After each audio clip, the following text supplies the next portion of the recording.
நான் வைத்திருக்கிறேன். இன்றைக்கு கலைஞரை அவருடைய நினைவு நாள், அதை செய்திருக்கணும் அப்படின்னு சொன்னேன். அப்போ அவைத் தலைவர் சொன்னாரு, பரிசீலனை இருக்கிறது, உறுதியாக இனி வரும் காலங்களில் இந்த மாதிரி முக்கியமான தலைவர்களுடைய நினைவு நாளை சட்டசபையில் நிச்சயம் நாம நினைவு என்று சொல்லியிருக்கிறார். என்னுடைய நன்றிகளை அவருக்கு தெரிவிச்சிருக்கேன். அதே மாதிரி போனவங்க கையெழுத்து ஒரு நோட் புக்கில் தான் நாங்கள் எல்லாம் போகிறோம், ஸ்கூல் மாதிரி அதை பயோமெட்ரிக் பண்ணி இன்னைக்கு நியூ டெக்னாலஜியாக அதை பண்ணணும். அது அப்படின்னு நான் கேட்டிருக்கேன், எப்படி பார்லிமெண்ட்டில் போடுறாங்களோ அது மாதிரி. அதே மாதிரி தண்ணி நான் கேட்டேன், அன்னைக்கு தண்ணி பாட்டில் எல்லாருக்கும் கொடுங்கன்னு. அந்த ஓபிஎஸ் அது வேணான்னாரு. அதை அண்ணன் வச்சு நான் பேசினேன். அப்புறம் அதுக்கு சொல்லிட்டு நான் தடை சொல்லலை, நீங்கள் கொடுக்கலாம் அப்படின்னு சொன்னார். அது கொஞ்சம் நேரம் காமெடியாக இருந்தது. ஏன் அதை நான் சொன்னேன்னா, அது ஒரு சுத்தமான சுகாதாரமான ஒரு தீர்வு. அவை காவலர்கள் எல்லாம் தமிழுக்கு ஒரு டேபிளாக டம்ளரில் தண்ணி குடிக்கும்போது நம்மளுக்கே அது கஷ்டமாக இருக்குது. ஒரு நம்மளுடைய சட்டமன்ற உறுப்பினர்கிட்ட ஒரு பாட்டில் வச்சா வேலை முடிஞ்சது. அதனால் அதை கேட்டுட்டு நிச்சயம் பரிசீலனை செய்கிறேன்னு சொல்லியிருக்காங்க. இவ்வளோ மாதிரி கேமராமேன்ஸ் ஒரு 5 பேர் அப்படியே பாவம் நின்ன இடத்துல அப்படியே நிற்கிறாங்க. மற்றவங்களாம் அப்படி போகிறாங்க வர்றாங்க, ரிலாக்ஸ் பண்ணுறாங்க, தண்ணி குடிக்கிறாங்க. ஆனால் அந்த 5 கேமராமேன் மட்டும் நின்ன இடத்துல நிற்கிறாங்க. அவர்களுக்கும் கொஞ்சம் ரிலாக்ஸ் பண்ணி மாற்றி நீங்கள் அடுத்த 5 பேருக்கு வாய்ப்பு கொடுக்கணும்னு சொல்லி நான் கேட்டுருக்கேன். கண்டிப்பாக இதெல்லாம் பரிசீலனை செய்வோம் அப்படின்னு சொல்லியிருக்காங்க. இது போன்ற ஒரு ஆரோக்கியமான ஒரு டிஸ்கஷன் இன்னைக்கு போயிருக்கிறது. ஸோ மண்டே மீண்டும் அவை கூடும். அப்பொழுது மீண்டும் இது பற்றிய நாங்கள் பேசணும் என்றதை நாங்கள் சொல்லியிருக்கோம்.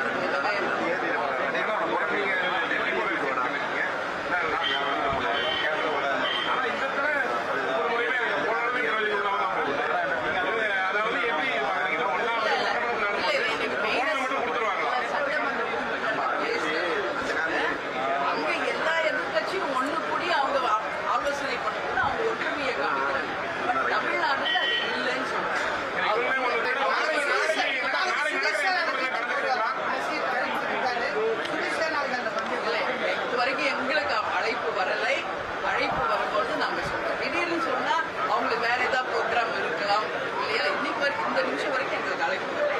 வரும்போது அதை பற்றி நம்ம மண்டே பதில் சொல்லுவோம்.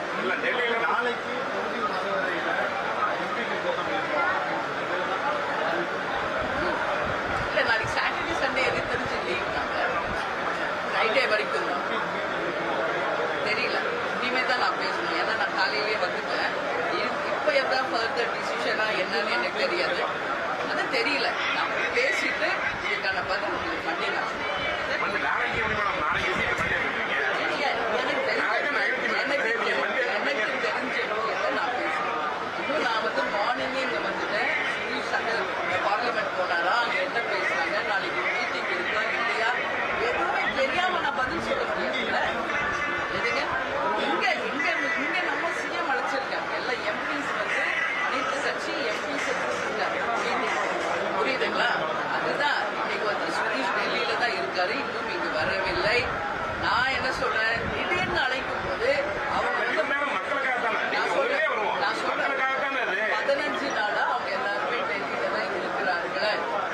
எல்லாரும் டெல்லியில தான் இருக்காங்க. இந்த சாட்டர்டே சண்டே அவங்க பர்சனலுக்காக அவங்க டிசிஷன் எடுத்திருக்கலாம், தெரியாது.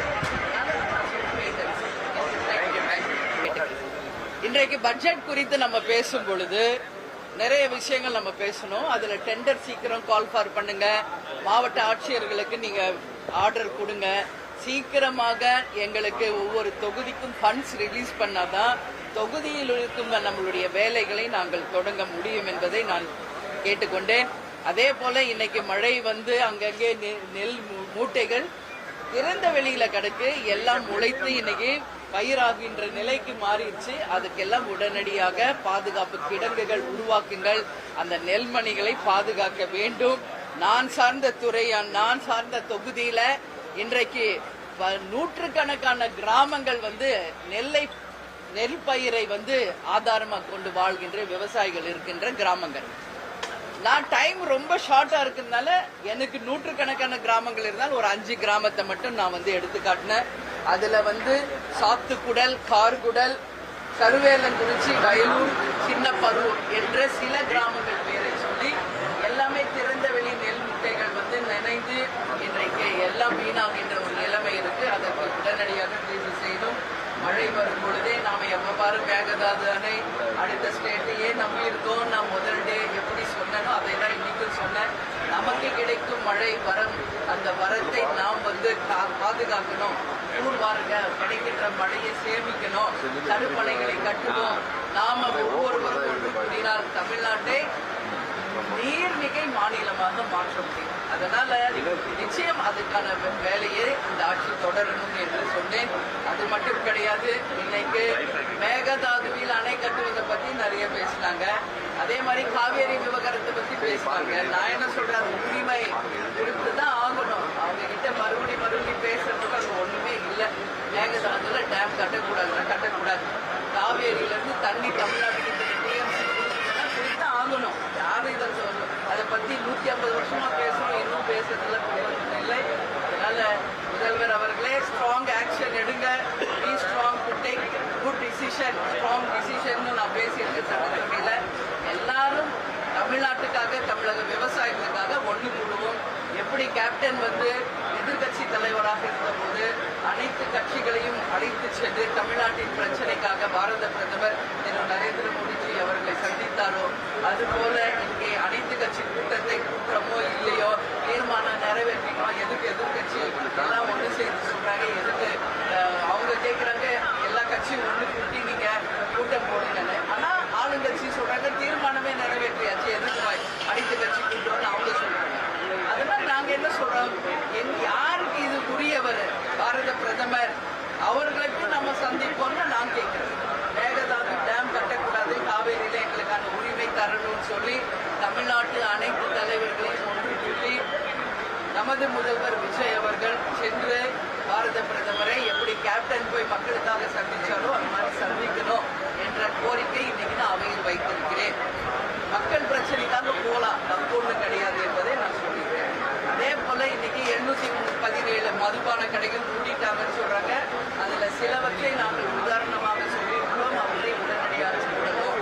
நாங்கள் வாழும், அதாவது கேப்டன் இன்றைய முதல்வர் விஜய் அவர்கள் வாழ்ந்த அந்த இடம் சாலி கிராமம், அங்கேயே இன்னும் பல கடைகள் மூடப்படாம இருக்கு. அதனால விருகம்பாக்கம் எம்எல்ஏ கவனத்துக்கும் அதை நான் கொண்டு சென்றேன். அது மட்டும் இல்லை, இன்றைக்கு இரங்கல் தீர்மானம் நிறைவேற்ற